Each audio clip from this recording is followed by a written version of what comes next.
भगवत भक्त भक्त किसे कहते हैं? भगवत भक्त के द्वारा कर्म नहीं होते, प्रत्युत उसके द्वारा प्रतिक्षण पूजा होती है। क्योंकि प्रत्येक कर्म में उसका भाव पूजा का रहता है। जिसका मन भगवान में लगा रहता है उसे सामान्य मनुष्य नहीं समझना चाहिए, क्योंकि वह भगवान के दरबार का सदस्य है। जैसे लोभी आदमी की दृष्टि धन पर ही रहती है, ऐसे ही भक्त की दृष्टि भगवान पर रहती है। देवता लोग अपने उपासकों को उनकी उपासना संगोपांग होने पर उनके हित अहित का विचार किए बिना उनकी इच्छित वस्तुएं दें, ऐसे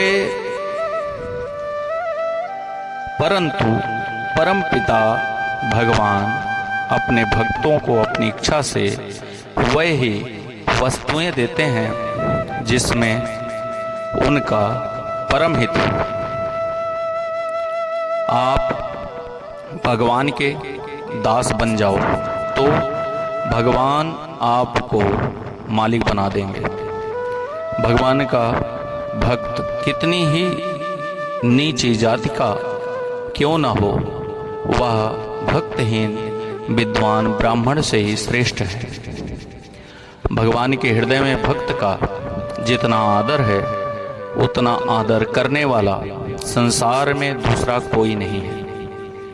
जिस भक्तों को अपने में कुछ भी विशेषता नहीं दिखती, अपने में किसी बात का अभिमान नहीं होता, उस भक्त में भगवान की विलक्षणता उतर आती है। शरणागत भक्तों को भजन करना नहीं पड़ता, प्रत्युत उसके द्वारा स्वतः स्वाभाविक भजन होता है। भक्त भगवान को जिस रूप में देखना चाहता है, भगवान उसके भाव के अनुसार वैसे ही बन जाते हैं।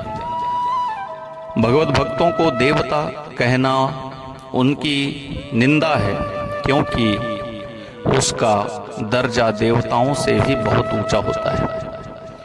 प्रेमी भक्त भगवान के प्रभाव से आकृष्ट नहीं होते, प्रत्युत भगवान के अपनेपन से आकृष्ट होते हैं। प्रेम की बात प्रेमी ही समझ सकता है, ज्ञानी नहीं। फिर अज्ञानी तो समझ ही कैसे सकता है। भक्तों को भगवान की सेवा में आनंद आता है और भगवान को भक्त की सेवा में आनंद आता है। जय श्री राधे, जय सीताराम।